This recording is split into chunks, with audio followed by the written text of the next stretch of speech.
देशभरात साखरेचे दर वाढत असताना आता या दरवाढीवरून शेतकरी नेते राजू शेट्टी आक्रमक झालेत।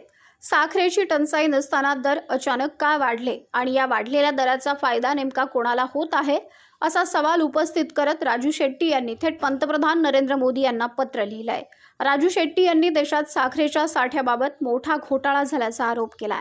त्यांच्या म्हणण्यानुसार सरकारकडून दर महिन्याला सुमारे 22 लाख टन साखरेचा कोटा दिला जातो, मात्र सरकारच्या आकडेवारीनुसार उपलब्ध असलेल्या तब्बल 45 ते 48 लाख टन साखरेचा हिशोब लागत नसल्याचा दावा त्यांनी केलाय। काही ठिकाणी साखरेचा साठा करून ठेवला जात असून कृत्रिम टंचाई निर्माण करून चढ्या दराने साखर विकली जात असल्याचा गंभीर आरोपही शेट्टी यांनी केलाय। विशेष म्हणजे काही साखर कारखान्यांनी साखर विक्रीसाठी टेंडर काढलं, मात्र प्रत्यक्षात साखर विकली नसल्याचाही दावा केलाय। त्यामुळे साखरेचे दर वाढवण्याचं नियोजन आधीपासूनच करण्यात आलं होतं का असा सवाल त्यांनी उपस्थित केलाय। राजू शेट्टी यांनी आता प्रत्येक जिल्ह्यातील साखर कारखाने आणि खासगी व्यापाऱ्यांच्या गोडाऊनची तपासणी करण्याची मागणी केली आहे।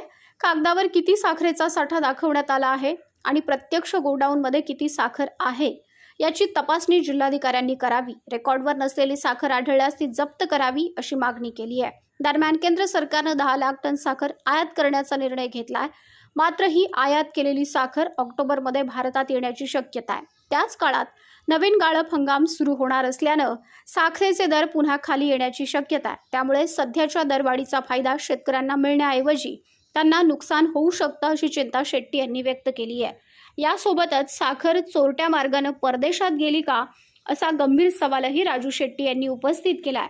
निर्यातीवर निर्बंध असतानाही साखर बांगलादेश किंवा पाकिस्तानमध्ये चोरट्या मार्गाने गेली का याची चौकशी करण्याची मागणी त्यांनी केली आहे। साखरेच्या दरवाढीमागे काही मोजक्या व्यापाऱ्यांचा किंवा साठेबाजांचा हात आहे का याची सखोल चौकशी करण्याची मागणी राजू शेट्टींनी केली आहे।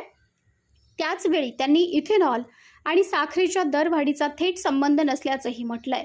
केंद्र सरकारच्या धोरणांमुळे साखर उद्योगात मोठी गुंतवणूक करण्यात आली, त्याची जबाबदारी कोण घेणार असा सवालही त्यांनी उपस्थित केलाय।